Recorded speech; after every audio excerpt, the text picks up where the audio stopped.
everybody. I'm Chris. I'm Adrian. And I'm Jimmy. Welcome to WorldView Finder, episode 13.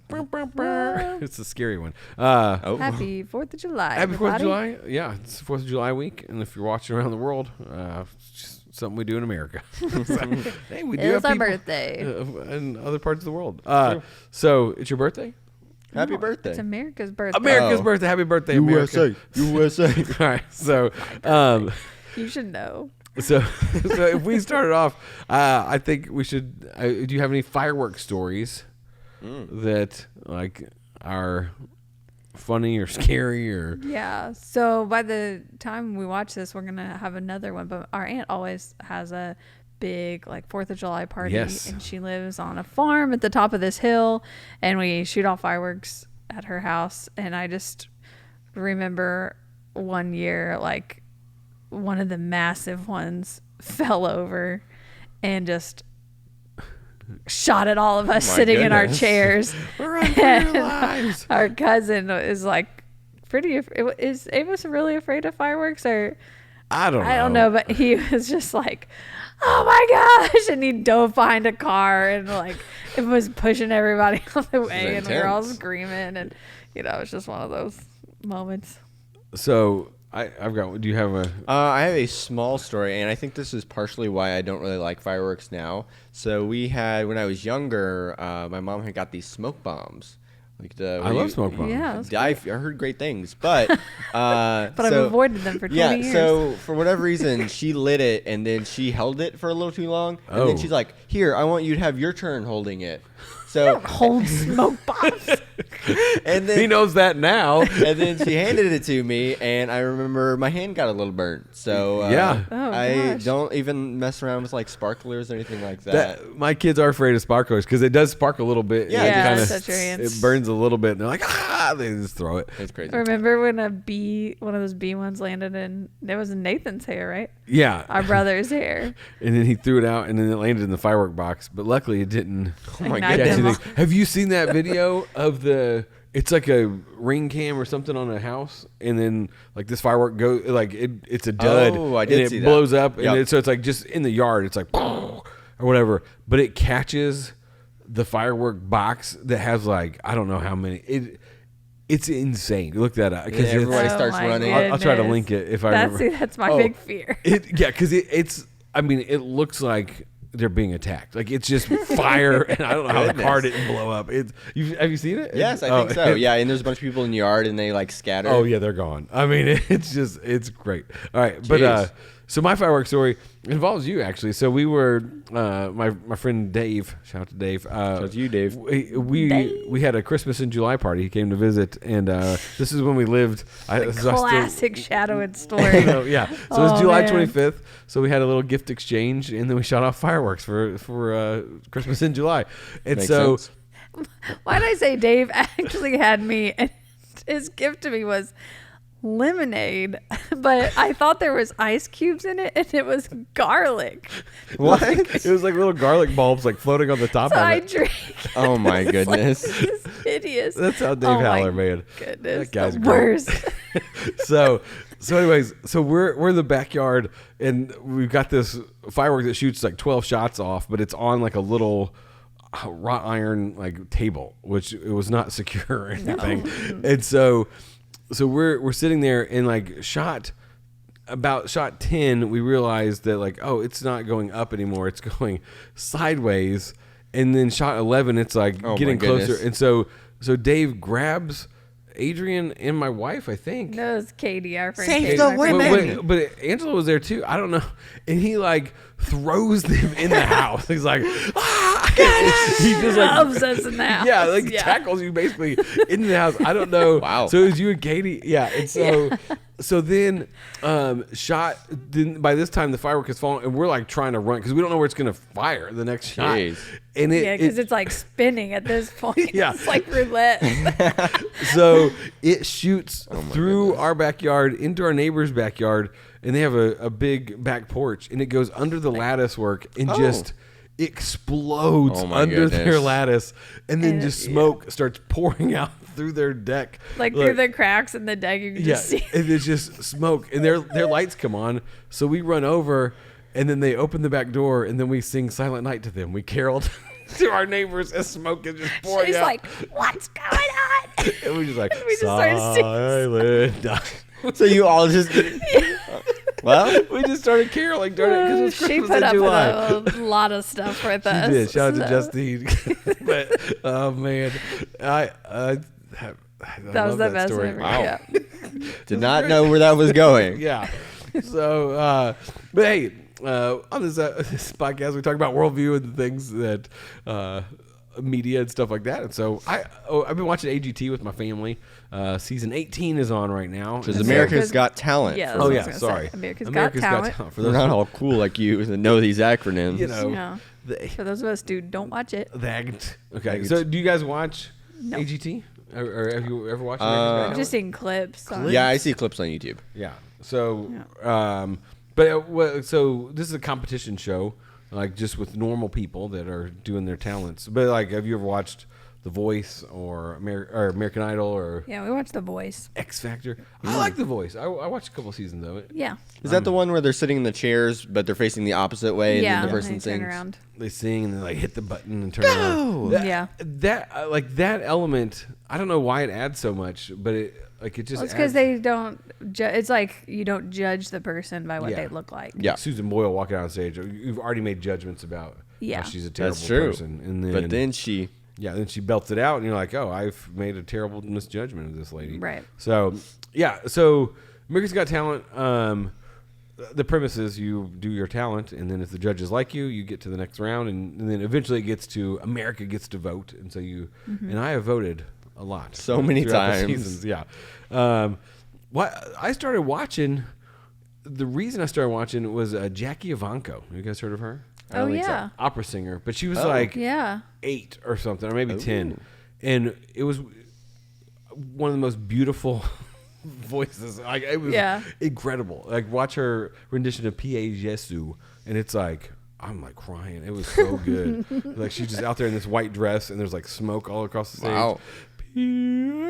Okay. All I right. think that's exactly what it sounded like. But it was fantastic. And then I started watching that show and watched it for many seasons. So, but I like the thing about competition shows is basically like you think you're good at something, and that's Yeah. why like that's where some of the drama comes in because you get these people out there and you're like, who told them they were a good singer? You're like, because Simon tells it how it is. Oh, yeah. He's like, oh, you're the worst. I do love seeing those clips on YouTube where it's like the worst people go in an audition and they think they're really good. I love watching those, but I hate the judges' reactions, like or telling them no, or especially Simon. Oh, like, I love it. Oh, It makes me feel so cringy. Well, the ones that like they genuinely think they're good and they're like being told that and you see it like crush them. I don't like those, but I like the ones that are like you I don't know. especially like those. Well, the ones where they're like you don't know anything. It's like Simon Cowell has been like the producer for some of the best Yeah. vocal artists in the world. Like yeah, he knows. Yeah, he knows. And they're like Oh my you goodness.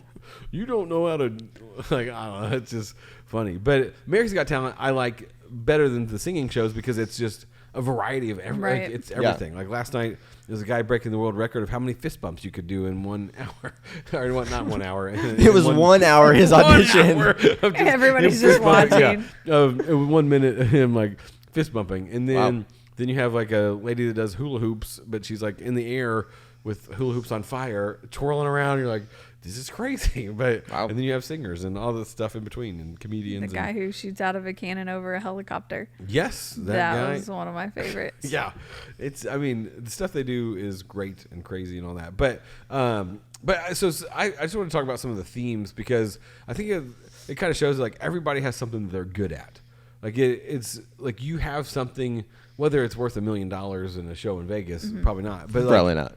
but yeah, but like some of the things like people get up there and you're like, oh, this is actually entertaining. Like I wouldn't go pay to watch a full length show of this, but Right. some of the things that have come out of that, you're like, oh, I could see this being a good show or part of it, like a variety show or something like that. But I wanted to ask you guys, what would your talent be if you were on AGT, if you were on America's Got Talent? What would you get up and do that might be worth $1 million? Most fist bumps in an hour. I would go the minute they got it covered. I'm going to go for an hour. I feel like no one's going to stick around that long. Yeah, but you can't do that on the stage. You have like 3 minutes. Basically. Most fist bumps in 3 minutes. 3 minutes. One guy tried to chop coconuts in half, and like he has the world record. He was trying to break his record, and he got like 20. And the guy's like, "Oh, you didn't do it." And they're like, "What happened?" It was all. And they hit the Weird. buzzer. Yeah. So wait, what would you think about it? Like, I ride a unicycle, and Can I you can juggle? juggle while riding unicycle. okay. Although I feel like now that I've been doing it for so long, and you see the other talents on there, I'm like, that would be pretty lame compared to all the other I'm like, ones. comparatively, I don't know if I'm better Well, that- or good at anything. Because that was one of the things like that I've noticed about as the season's gone, because it's no longer just I can ride a unicycle and juggle. It's like Yeah. I have to now juggle flaming knives or Yeah, chainsaws. it has to and, be like better than 18 seasons or Yeah. however Yeah. many. it like keeps like, ramping up. Of Yeah, like, it's just getting more and more ridiculous. yeah, and some of the stuff that people do, you're like, this is nutso. Like it's. Yeah. I mean, there's this group that like I think they're from India that like does like acrobatics and stuff, and there was like 2 people on the bottom and then like 3 people standing on top of them and then somebody on top of them, and they're all like holding people out to the I've side. seen those. Yeah, and then they all turn in a circle, and now he's like, I've seen that other stuff, but turning in a circle, I haven't seen that before, because it's like you're walking Yeah. and they're like shaking, and it's Ugh. just. Yeah. And there's stuff you're like, man, these people are super strong. Like, yeah, some weird guy dressed as a zombie did this like crazy contortionist dance, and you're like, this guy is super strong. Just I don't know, it was good. But I think I would do improv comedy. Like I would have like Okay. a group of people with me and do some improv. I don't know if I could do stand up. I would want to do stand up, but I've never written stand up, and I think it would be difficult. Yeah. I think it Improv might would be be funnier if you just haven't written it before and you just try it and then you totally bomb. Just make it. Well, that's what improv kind of is. That's you true. like have scenarios and just kind of. I think I would challenge anyone to Mario Kart 64 Oh, and just beat everyone. Mario Kart 64, okay. Undefeated. the best Mario Karts. I'm an undefeated Rainbow Road. champion of Mario Yeah. Kart 64.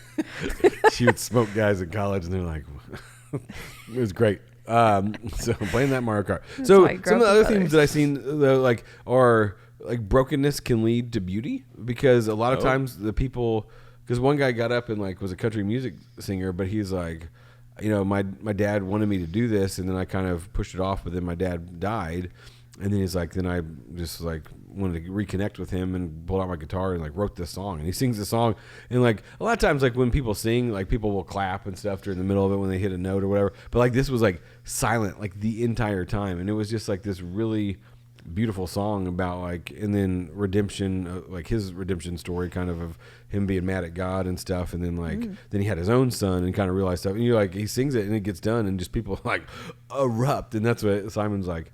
You could hear a pin drop during that song. Like you could tell like people really connected with that. And so it's cool to see like, and there's tons of stories like that. And that, but that's one, also I think one of the downsides of the show is, what? But wouldn't you feel bad, like in the audience or the judges, if like he's singing the song for his dead dad, and you're like, honestly, not that good. Yeah. Not a good song. Yeah. And so Well, do you think they like? Are you saying the downside is like exploiting stories? yes. So because Yeah. because we had a student one time that went to audition, and like they ask you like, what are some trials you've been through? What is it like? And it's because you have to have a good story to Yeah. it, and so it's like, well, I was bullied. Like, I mean, all the kids say that on Oh, the yeah. show. It's like Yeah. every kid. Well, at school they said I couldn't do this, and they're like, you go back to that school and you held your head high and show Right. them, and you're like, Yeah. nobody said that to him. Yeah. Exactly. That guy can dance. But I like also think like, well, when you said the beauty leads to brokenness, there no, the opposite. Of that. brokenness. Beauty leads to brokenness. Nice. No, the other way around.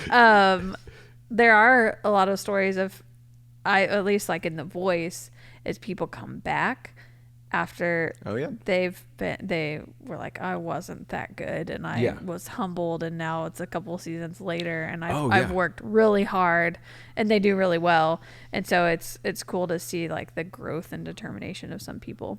Yeah, and I remember one episode there was a guy that sang this song, and it was like it was a popular song, and I don't know if I don't think anybody turned around, but they're like, as they're listening, they're like, I think this is the guy that wrote this song. And they're like, then they turn around and they're like, they're like, what brings you on The Voice? And he's like, oh, I just wanted to get away from people knowing me for this song. They're like, then why did you sing that song? It's like It's a great idea. Yeah, but so then the other thing that I've seen is like the inspiration that can come from these shows of like, because there's a girl on this season that does ventriloquism, and I think she was 12, I think she's 14, and so but a lot of like there's been a lot of the ventriloquists that they sing with the puppet and stuff, Yeah. and so you think that's what she's gonna do, but she actually does like magic, like she does some mentalism with the puppet and stuff like that, but because she's said like you have to, and that's what the judges, they're like, we've seen the singing puppet thing before, and so she wanted to take it to the next level, but the reason she got into it was Darcy Lynn, who was the winner of season 12. I think she was 12 at the time, and she did the singing puppet thing and like was great, and they're like, oh, this is fantastic, and she ended up winning. So spoiler alert for season 12. Spoiler alert, we were gonna watch that one. Season 18. But she was inspired by the season 2 winner, Terry Fader, goodness. who like at the time got the largest contract for a Vegas show ever at the time. Like it was like a 5-year contract for $1 million a year. And he did a 10-year run in Vegas that got like. Did he also do ventriloquism? Yeah, so he was. Okay. He's the guy that kind of like brought back ventriloquism, I would say. Like he would, because he got out there and he's like this guy that he's like, I was at like some farm shows, like fairgrounds and stuff, like local things, and he's like does this thing, and somebody's like, you should just try it, because that's what he wanted to make it a career, but like ventriloquism, not a great career to get into, really. Unless you're doing like little parties and stuff. And so he came on the show, but he sings really well with these puppets, and like his mouth doesn't move, and you're like, wow, I couldn't even sing that with my mouth moving. But he's inspired like this kind of next generation of these young people that are like, oh, that seems like a fun thing, and I can sing and do this. And so so it's cool to kind of watch almost this generational, like, this girl was inspired, and now 6 years later, another person's inspired. That is not only these talent shows, like now that these shows have been out for many years and many seasons, like I'm starting to see that, because I watch a lot of baking competition shows, and a lot of them now are like, I grew up watching these. Oh, yeah. And this is how I got started even being interested in baking. And then like Ninja Warrior. There's I love that show. Yeah, Ninja Warrior Kids. They even have now, but a lot of them grew up watching Ninja Warrior, and I think it's just, I think a good worldview is that sharing stories is important, and like showing talents of people, like these are good things they've been gifted with, and they're inspiring younger generations. I mean, really, the book of Acts is the disciples taking the message of Jesus and passing that on to the next generation. And so not necessarily their talents, but it's like, I mean, that's what Christianity is. It's us passing it to the next generation and so on. But one of the, I'd say, negative things is like the worldview, I would say, overall of these shows is that success is, I've arrived when I'm famous and have a show in Vegas and win $1 million or whatever. Like, because they're like, what's the dream? They're like, to be in Vegas. And like that's everybody's dream. And it's like, you're not just like, success is measured by money and fame in these shows. And it's like, and because people travel from all over the world. One guy was from Italy, and he just played his hands. He's like, wah, wah, wah. He like did something. He said, I flew 19 hours for this. Yeah, and that's what Simon's like, you flew to America to do that? And he's like, yeah.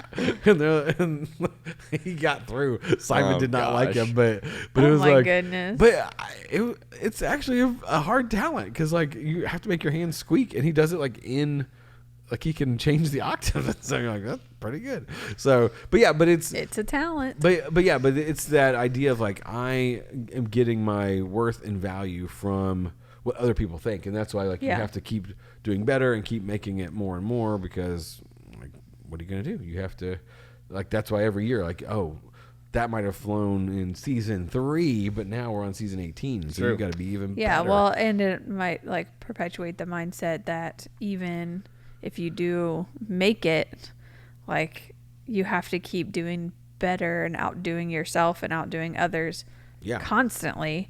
And it kind of gets into that territory we were talking about with like influencers, where you're just, consumed with creating content rather than enjoying it. Yeah, and we're gonna get into that a little bit more, but yeah. So in just a little bit, we'll talk about the content stuff. But Yes. first, we got a little Florida Phoebe. All right, let's hear it. So this one, Coming in blind on this one. so there was a lady who, if you watch the news segment, it's just her shoes because she didn't want to be shown, and She wanna show her face. so the B-roll was just her feet. So you're like, what? It's a little weird. You could have different B-roll than her feet, but she, so when you get an Amazon package, they take a picture of it, and then you get to see, like, oh, the package is on my front porch. Yeah. So she gets this package, and it's like, why'd they put it on the sidewalk instead of on my front porch? And then, like, in the top where the front porch is, you just see a pair of legs. And she's like, who's on my porch? It was like, What? Because it was like, is it early in the morning, I think, or late at night? It was like, it was a time It was of a day. time where no somebody's one should be on a porch. Well, nobody should be laying on your porch regardless. Like, it was Yeah. somebody laying down. It wasn't a picture was of somebody somebody standing. laying down? Yeah. Yeah. It was like, Okay. it was a person laying down, just their legs. So she gets the picture and she looks at it and there's like her package and then somebody laying on the porch. Yeah. Oh, just, okay. just somebody's legs. And so imagine how scary that would be. 'Cause you're like in your house. You're like, Who is they're on outside? the porch. And yeah, she's like, they're near my kid's bedroom window. She's like, I don't know who this is. What But the then heck? she gets it. And then by the time she looked, they were gone. And so she's like, I don't know what to do.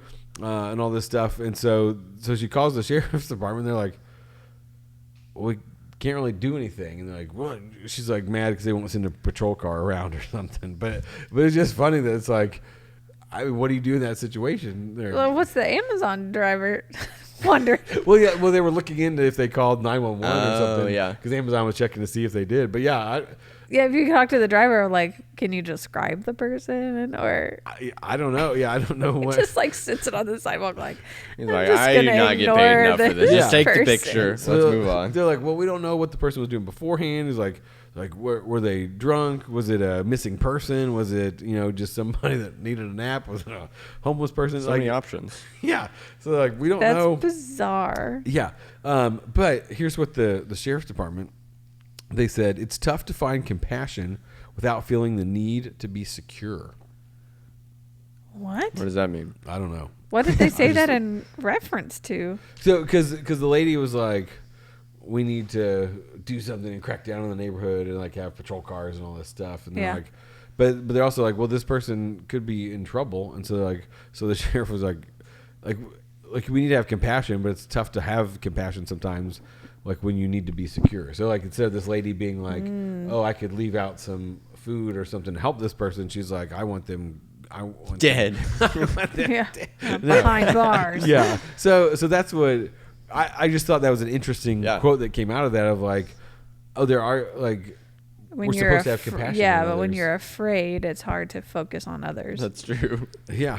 So what would you do? Somebody's on your front porch, taking a little nap, sleeping one off. Put some Doritos out there, of course. Well, that was. I mean, I was looking up Florida stories, and that similar thing happened. But there was a guy laying in her backyard. What? Was the it same Flo- lady. It's The same lady. She goes to the backyard. She's like, what? But same the person. guy ended up being like, he was carrying like a bag with him, and it was full of like meth and cocaine that's and all good. this stuff. And he was just kind of like passed out on her lawn. Yeah. So then it's kind of, almost like a dangerous situation. Yeah, he was also charging his phone.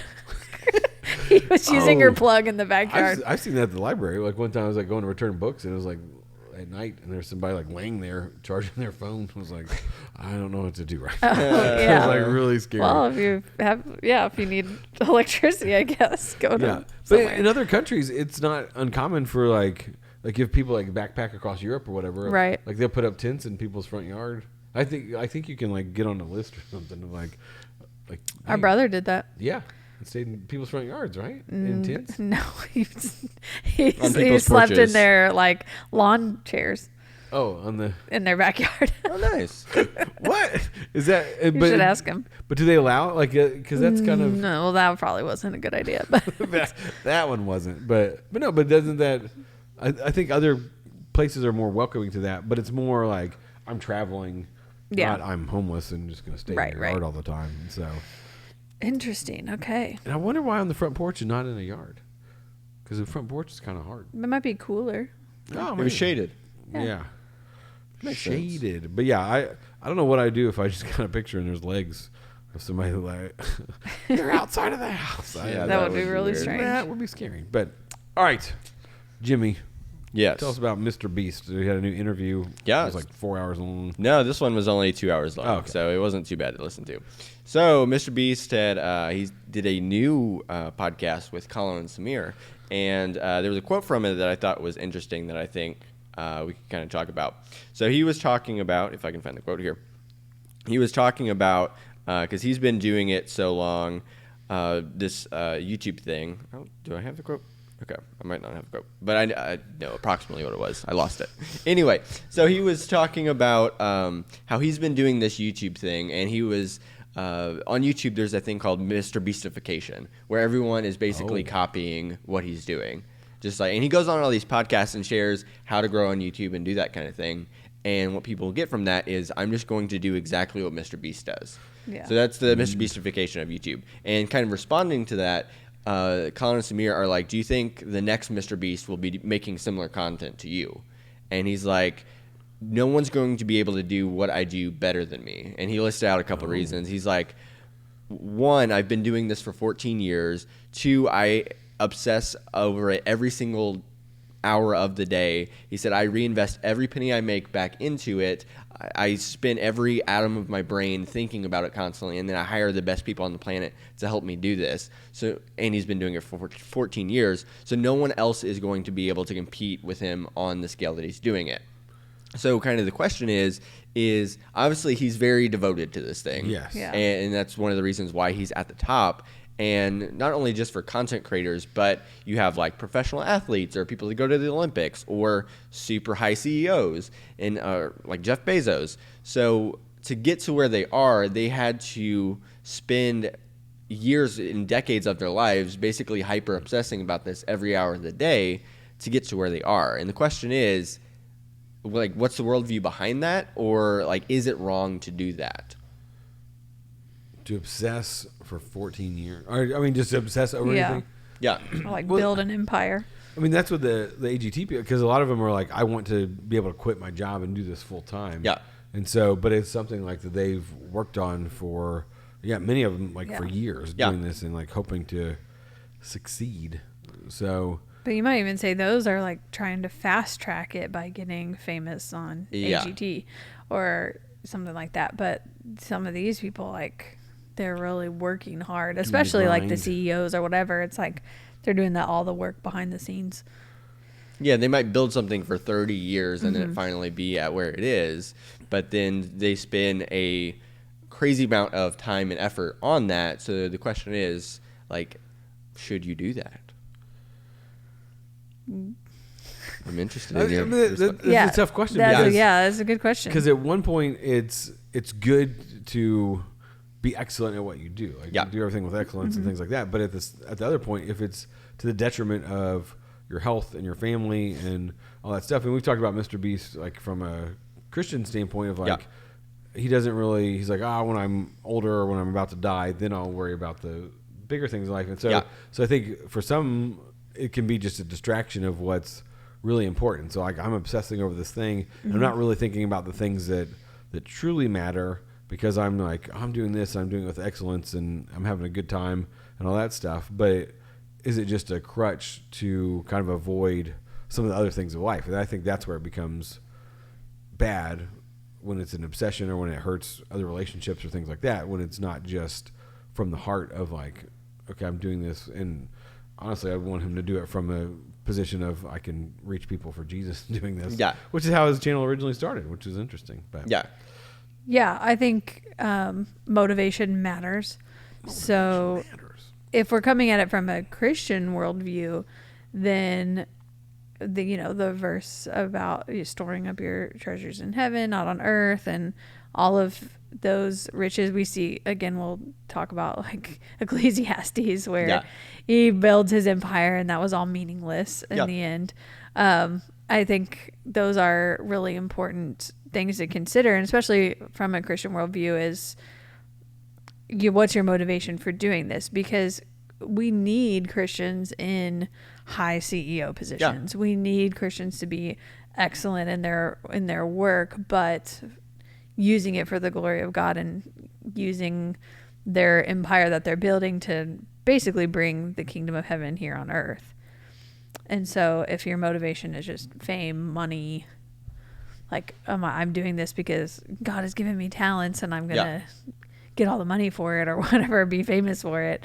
And like, that's really not, I would say, not a good motivation. I think that's kind of the interesting thing about Mr. Beast, though, because I know a lot of people do the content thing or whatever to get famous or to make a lot of money. And I think kind of his two obsessions are, one, he just wants to make the best videos possible. And then, obviously, through all his Mr. Beast philanthropy and different things he's doing, he's helping a lot of people in the world. And then for a while, his Twitter bio was basically, I want to make the world a better place before I die.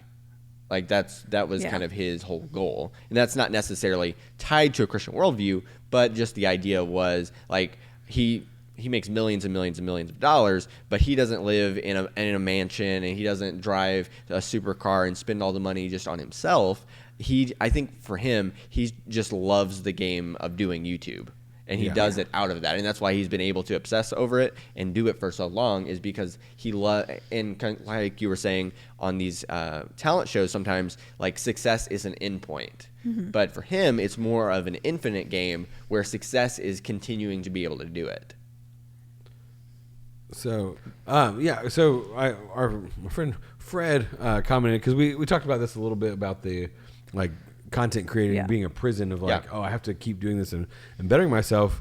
And so he followed WorldView.finder and commented on Instagram. Yeah. Instagram. And so, but because he said like it's no more what did he say? So he said it's no more a prison than working for someone else. Only with creators, they're at least producing content that they have a genuine interest in. And so when you look at it, because we were looking at it from a perspective of they're obsessing with this thing and they have to keep doing these things and they may not necessarily like it, but I think with Mr. Beast, he's like, no, I love it. Like I love doing that stuff. And that was the thing with like Nate Bargatze and all those people. Like it's like in Jerry Seinfeld, I think we brought up. It's like I'm constantly thinking about these things because I love it, and so it's not like out of a place of like, oh man, what am I going to do next? It's like, oh, what do I get to do next to bring laughter and to make content that I enjoy that people are going to enjoy. Yeah. And so thanks, Fred, for because it did. I was like, oh, I guess it's not a prison if you're like enjoying it, but if it becomes Well, now that you say that, I think what really helped me kind of frame this up too is, and this would be kind of from a Christian worldview, is Ryan Trahan, how he approaches content. So he was talking about the difference between, I think he said, exploitative content and redemptive content. Oh. And he said what redemptive content is, what exploitative content is, like toiling and working so hard to almost game the system, to game the algorithm, to get views and money from people. Yeah. But he said what redemptive content is coming to the content with the standpoint where my identity is not attached to this. First of all, he said, I find my identity in Christ and I'm already fulfilled in that. And then what I get to do is I make this content, one, because I love it, and then two, I make it as a gift to the audience. Mm-hmm. So it's not like I'm trying to get something from them. It's I'm trying to give something to them. And then he doesn't attach his identity to do that either. Yeah. So, yeah, and I watched one of his recent videos or something where he goes to drive-thrus, and it's like, it's just him being goofy, and you're like, why? I tried this. How come he gets this success? And then I obsess about it. No, but I think with anything in life, like there has to be balance, and if it's and when you said about if I'm finding my identity in that thing or in those likes or in the money I get or whatever it is, and that's the same with the ADT stuff. Like it's like if I find my identity in this thing that I am, eventually that's going to go away. Yeah. Like and if you don't have your identity in something that's actually solid and real and like relational, like it's all. I mean, it's all going to fall apart. Like I mean, store up your treasures in heaven where moth and rust do not destroy. Like it's like it's all going to go away. That's true. So our identity has to be in Christ because it's a solid foundation, whereas everything else is just sinking sand. Yeah. Well, Yeah. the only thing I don't like about that verse, or how some people play it, is sorry. they say that because that verse, then making money or having any levels of success is bad. No. Yeah. And I think if that's No. like your goal and you're just chasing success for success, I think that's one thing. But if you're for anyone out there that's kind of dealing with this themselves, find something that you actually really love to do and do it because you love it, and then don't attach your identity to it. And then out of that, because like you were saying, from a Christian worldview, you can, regardless of what you do, you can find ways to glorify God through that. Yeah. So it's not, you can't only glorify God by being a pastor. It's like no matter what you Right. do, you could be a CEO of a giant company and you still glorify God through that. Right. And our mandate is to love our neighbor as ourselves. So Yeah. you can do that with millions of dollars, and you can do that with no dollars. It's true. Or $5. Or $5. Yeah. $5. All right.